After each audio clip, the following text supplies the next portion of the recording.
What's happening on campus? How to get a better entrepreneur experience as this new world is rapidly racing towards us at what appears to be quantum speed. And I just see it everywhere I look, and so do many of us.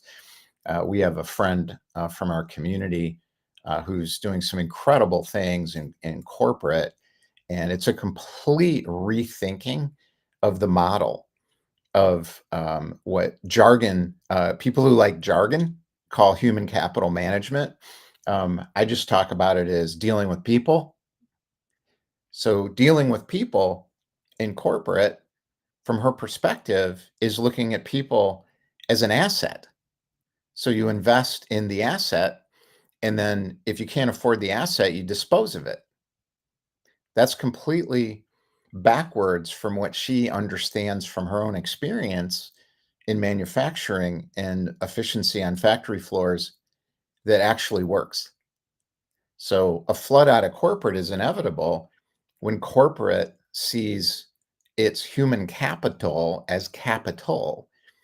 And I listen to her and I see what's coming next in the workforce of people opting out and saying, if your company does not understand that I have a vision, my vision, it's not your vision. You got your own vision. And I have a shared desire. So I came to this company because I liked what we were doing and I liked my role in it. And now I'm getting a little disillusioned, folks, running the company because you're deciding what my vision is for me. And the answer is no, thank you. I opt out. Anybody who can opt out will opt out from that eventually when they get the courage to do so. What's coming next to the world is more courage. How do I know that? Because I see it everywhere. It's an observation. That's a perspective. I don't have inner knowingness in my own experience of this shift because I experience it inside myself, looking at it in my imagination as an entrepreneur vision of what's rolling into the world. And I have no evidence to prove it to anybody, except that I know this is happening and I know it will happen. And I don't need to prove it to anybody. I don't need to. I don't need to share my opinion about it. What I need to talk about is what I'm noticing, because that's the whole point of my role. I know what my role is. My role is my entire life since I was very young. I can look ahead and see what's coming in a market. I don't know why. It's just who I am. I explore what's next. I have since I was a kid, and I take action into what's next, and I jump into the deep end of the pool. I've always done that, and I experiment. And as I run these experiments, I can start to see what's going to happen because I can see how the market is adapting to what I'm doing because I'm not creating it. All I'm doing is playing and experimenting in the field of creative intelligence. And there's only one field of creative intelligence. It's not mine.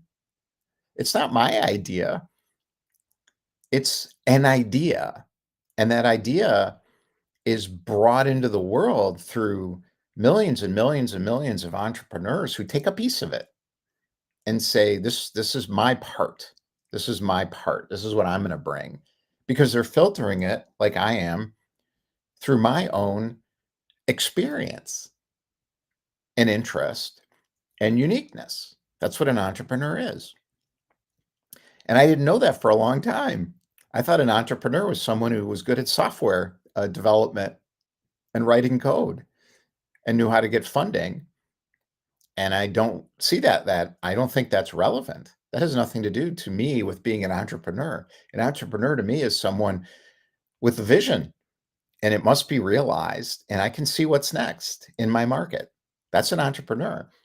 The question on campus is always the same. How do we get a better entrepreneur experience?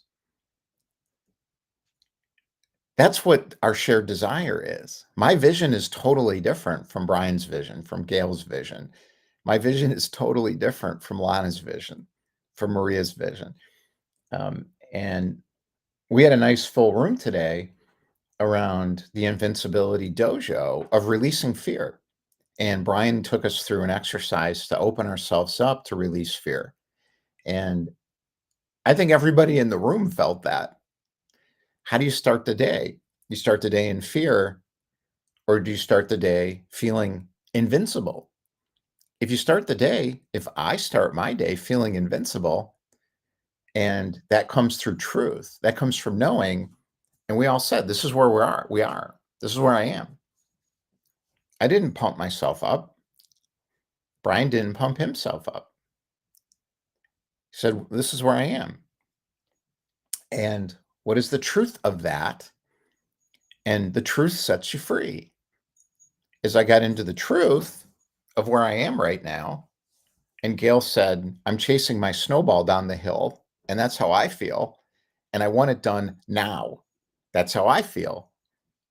So what's going on campus right now is we're getting it done. We're plugging in to the wall the electrical cord, and then it's done. And then boom, what comes next? Overnight success. That's the quantum leap. That's the leap. Well, it's not the quantum leap.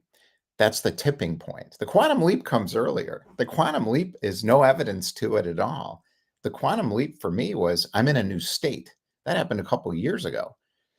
And I thought, I know my success is inevitable now if I stay connected into my thought of that vision and imagination, and I always take the necessary action. It's always a straight line to the destination, even though it doesn't feel like it. I feel like I'm winding around in circles, pivoting. I'm not. I'm not pivoting. I'm running experiments, and I'm noticing, adjusting, and then calibrating, which is taking two instruments and aligning them up so they work together. That's the product and the market. Calibrating the product and the market after noticing. That means success is inevitable because it's been built inside the market with shared desire. This is how every great thing has ever been done. I've never seen evidence to the contrary, and I'm always looking for it because I know I can't prove anything right. That's just an opinion. If I decide it's right and I'm finished and I found the answer, I'm just living in my opinions, which means I don't know anything. That's just a belief. My belief. And okay, I know now, and you're going to see soon. No, no, that's not greatness. That is not game changing. And that is not what I want myself. To figure it out and put my face on Mars so I can show everybody what I did. That's an old model of entrepreneurship. And we know a lot of people who are still doing that. And I won't name names today. I've written a lot of articles about it because that's not the point. It's not about naming names. It's every human being in the world has an unlimited potential inside them in that vision. Not everybody's an entrepreneur, though. It's a small percentage of the world's population. I don't know, maybe it's 20% or so. And maybe of that, only 1% get on the razor's edge and do it because you got to go years without seeing evidence that what you know is real. I know what I know, and no one can tell me differently. And that's why I don't take advice or listen to other people's opinions. I will pay close attention to what people are saying so I understand the belief systems that I have to deal with. That's called friction in my marketplace. And I also pay close attention when somebody shares their experience, very close attention, because I know you know. If you're sharing your experience or your observations, you're an expert. You're a beginner. Maybe you're just starting. You're 19 years old and you joined an affiliate thing. You tell me your experience of that. I'm listening carefully and I want to meet with you because you're telling me the truth from your experience. That makes you an expert. On campus, what we're figuring out is experience sharing as an economy. It's a group. a community of experience sharing without opinions, beliefs, and convictions. That is very difficult to bring into the business world. I've been part of it in the personal development world for years, where that's considered normal. Don't say we, don't say you, don't state things like they're immutable truth when it's just your opinion. This is how businesses run everywhere. I see it everywhere. The top people in the world are just sharing their opinion, and it doesn't mean anything. It's completely wrong because opinions are always wrong. And then the opinion people are fighting. I call them opinion projectors. They're fighting with each other over their opinion. That's never true, ever. By definition, what is true? Experience. I know because it's my experience. Or I observe the facts and the data in the world. That's empirical data. And I don't know it's true. You can't. But I know that I'm enough of an expert in noticing that I get a good read. There's some signal in that noise I'm going to follow. And that's all there is, those two things. Inner experience, knowingness, knowing, because I know. You can't tell me I don't know. I know. I could be in a circle of people telling me you're wrong, you're wrong, you're wrong, you're wrong. And I know I'm right about my experience. And if I'm observing things in the marketplace and people say, no, that's not right, I'm saying, well, tell me what's right. So I listen to their observations. I'm like, tell me what your observations is. And if they start going off on a belief tangent, I know that because I'm like, well, you read that, didn't you? You read that. I know that book. I read the book too. Or I saw that person on YouTube say that. Or I saw that quote. And tell me, where'd you get that from? What's underneath that belief? And then I realized they don't know anything. They have an opinion. And it's that dramatic. It's that dramatic a difference. What are we doing on campus? We're trying to, and I would say trying to, because we're not there yet, but we're getting there. And it's very important we're piloting this, and we've been piloting this for over a year, what's going on our campus, the Entrepreneur Experience campus, because otherwise we're going to have another opinion factory of hierarchy of the knowing people telling the not knowing people the answer. That has never worked throughout human history, but our entire economy is based on that right now. Our entire society is based on opinions. My opinion fighting against your opinion, my group's opinion that I believe in fighting against your group's opinion that they believe in. Irreconcilable differences. Why? Because they're opinions and they're not real. It didn't used to be like that, but now it's so much like that everywhere that that's considered normal. So we've built an influencer marketing economy, and we use something called ethical persuasion marketing to allow us to have better entrepreneur experiences. And after playing with that for a couple of years, I thought, oh, this isn't going to work because it's not based on reality. And I had to think, what is reality? Well, it took a year of a beta, almost a year, to messily wade through and then start the pilot on September 20th of last year and have all the people I thought would sign up not sign up because we weren't ready. It would have just been another opinion factory. I would have made a lot of money faster, which would have been nice, but it wouldn't have been good because it would have just been another opinion factory. We got this down. It's up and running with success now. And pretty soon, what you'll see is clarity. You'll see a presentation in the market that's clear, and you'll look at it and say, I get that. There will be no elevator message. There will be no market positioning. There will be no customer avatar developed. It's entrepreneurs. You got a vision you want to realize because you have to, and you're willing to do what it takes, or coaches. You got a gift. You're not an entrepreneur living in the future of what's coming next. You're not at all. You have a gift and you're trying to figure out, how do I make a living doing this thing I'm great at, helping other people? Or you're a service provider and you're really good at what you do and you're tired of working with shitty clients who don't care. Or you're tired of trying to turn yourself into a marketer. or the chief sales officer of your business. Why would anyone want to do that? The people who are really good don't do that. The people who are struggling do it. The people who make a lot of money are the ones who create programs to teach them how to become marketers, and it doesn't work because these people aren't marketers. The service providers have spent their whole life learning how to do something well would have learned how to become marketers if that's what they wanted to do, or salespeople if they wanted to be in sales. So why are they learning how to do this? Because it's people are confused, and those marketed products are persuasive because there's something called ethical persuasion marketing that's effectively used. And I thought, well, what's next if this doesn't work? Because it's collapsing, because it doesn't make any sense, because it's built on quicksand. So anything built on quicksand, it's like legacy software. At a certain point, you can build all the AI you want. If it's built on top of a big ad network, it's going to collapse. And we're going to see that too. Um, but that's not the point. The point is what's happening on campus. So we're discussing our experiments, our experiences, and our innovations. And every single person that comes into this group, everybody is an expert.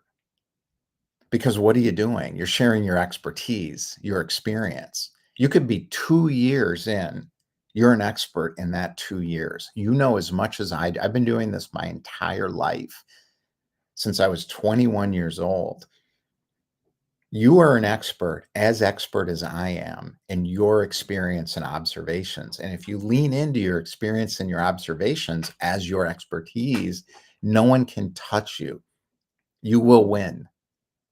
You will thrive, and you will make the impact that you want. No one can stop it. You are David with a slingshot against Goliath.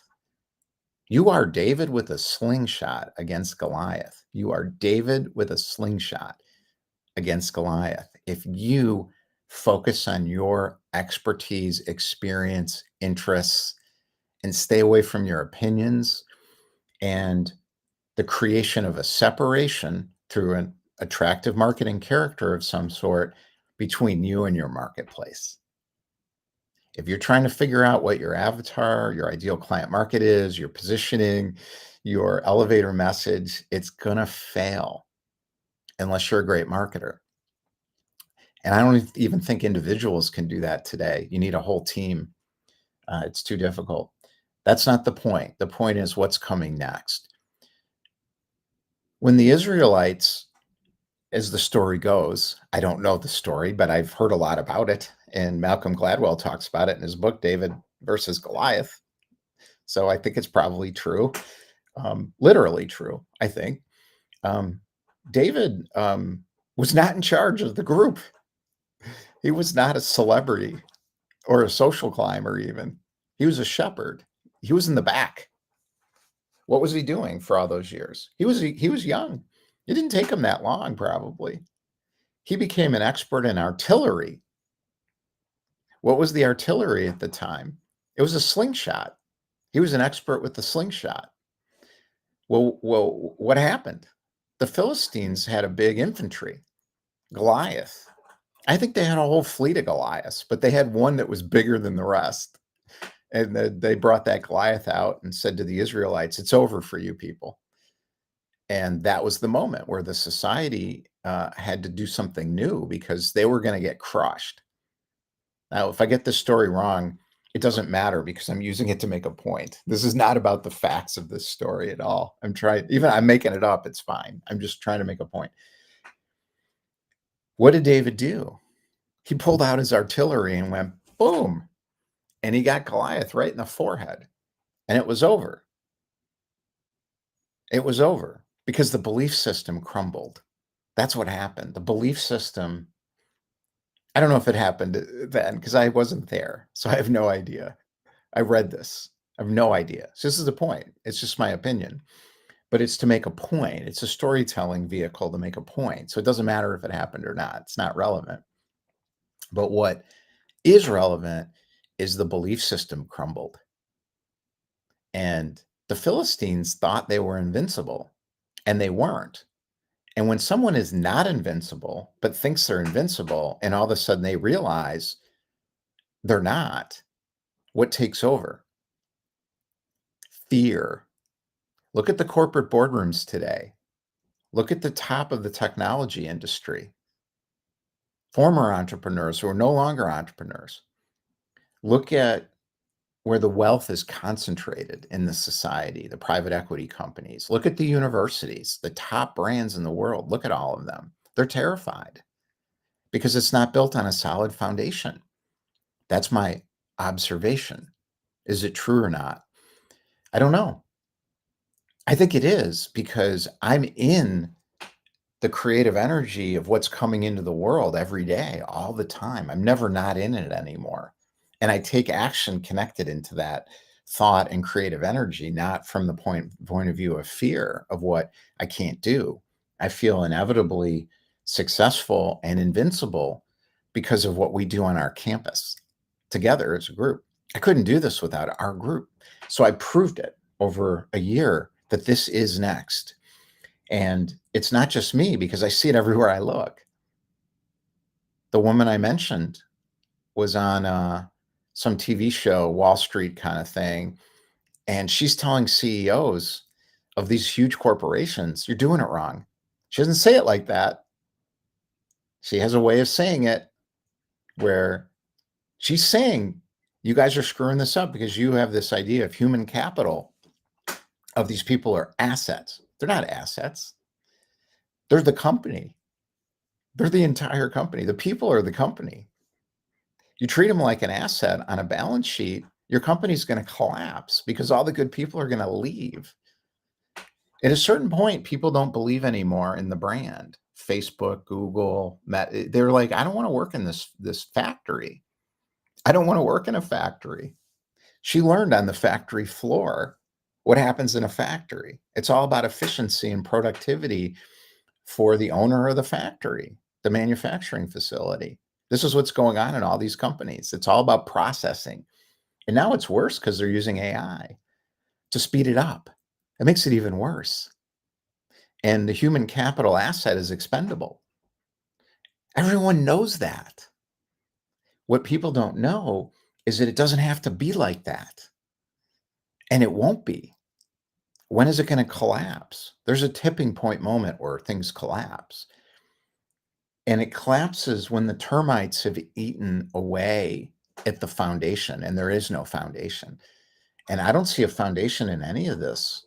I don't care what it is, the healthcare industry, the educational industry, the pharmaceutical industry. There's no foundation because none of it's real. It's all based on a belief that this will always be this way. And that's what happened with Blockbuster, Sears, all these companies. They thought they would be there forever, forever. And when it is imbued with entrepreneur vision, you can't stop it. It will be there forever. That's what we're doing. We're building a permanent solution to the entrepreneur coaching service provider dilemma of constant change in a marketplace that's fluxing and changing all the time. It's possible to do that when you become who you are. That power is unstoppable because it's built on a solid foundation. But the minute the entrepreneur gets marginalized by the money people, it's over. Look at Starbucks. I went into Starbucks yesterday and I'm like, this is the worst coffee shop I've ever been in. It's all processing. Everybody's running around frantically processing product through a drive-through. And I'm like, it's a drive-through. It's a McDonald's. It turned into a McDonald's. If I was Howard Schultz, I'd be furious. I'd be like, how do I buy this back? Because they ruined it. He took the money and they eventually, over time, optimized everything for profit. It's not a moral thing to me. It's just stupid because it's going to collapse. Why? Because some entrepreneur is going to create something better across the street and scale it. Scale it. We got great coffee shops right now where I live. Great. But they're little and they don't make a lot of money probably. But someone's going to figure it out. Someone like a John Mackey at Whole Foods is going to come in and say, I can take down Starbucks because it sucks. Why don't I go back to the original idea? Howard's idea. He went to Italy and he's like, I lived in France for a while. It's great. There's coffee shops everywhere. They called it the third place. Why do they have a third place? Because their apartments are tiny. So it's great. It's great. It was a great idea. And he figured it out and he did something new. He combined things in a new way in the marketplace. And everybody was like, this is great. When Starbucks opened in the city of Chicago, in the neighborhood I was in Lakeview, our neighbor got a job as a barista. This is how old I am. Um, and we're like, wow, that's cool. And he says, yeah, they give me healthcare. And he's like, this is fun. I'm learning how to make coffee. Like, wow, that's great. And we used to hang out there. And I probably went to every coffee shop in Chicago and probably every bar also for years. It was like a hobby. Uh, and we just would find them. And Starbucks was cool. It was on Diversey on the north side. And now they're all over the place. And I'm like, I can't find a decent one because they're all turning into drive-throughs. So it's just like, it's the opposite of what Howard's vision was. But they can't stop. And that's why it's going to collapse because, again, is that my opinion? No, it's an observation. Is it right? I don't know. Prove me wrong. I think it's right, but I'm willing to be proven wrong that these things aren't going to collapse. But I want them to collapse because I want entrepreneurs to win everywhere. Entrepreneurs are creative. We're creating art. It's art from a energetic, creative field of intelligence, and we're bringing that into the world through our own experience and abilities, and we're willing to do whatever it takes. You can't stop that.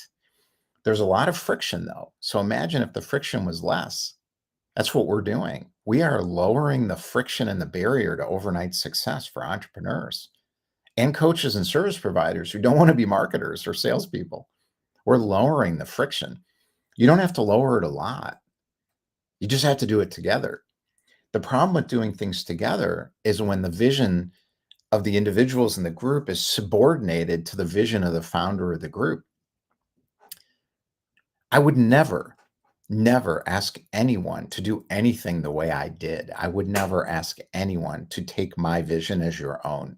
I would never ask anyone to follow me, ever. I never have. I never will. And I'm not now. What I will provide is what's needed and what's necessary for a group of people to change the world together with power, because you're being yourself and you're finding your own way through like I did. That I know how to do. How are you going to do it? I don't know. That's why I don't have an elevator message.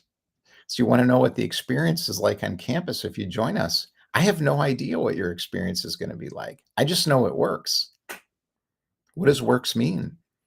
Freedom, satisfaction, and happiness, and results. The results follow freedom. Satisfaction comes from freedom. Happiness comes from freedom. What is freedom? I found myself. That's freedom. Freedom turns into product. What's the product? It's mine. It's my product. Does it expand exponentially into a deeper purpose? Yes. Do I have to work at that? No. It happens automatically when I'm connected to myself. As I allow the vision to expand inside me as an entrepreneur, it becomes an unlimited potentiality that rolls into the world through connected action and the ability to overcome any impact that comes, because I'm not going to resist anything. Bruce Lee said, be like water.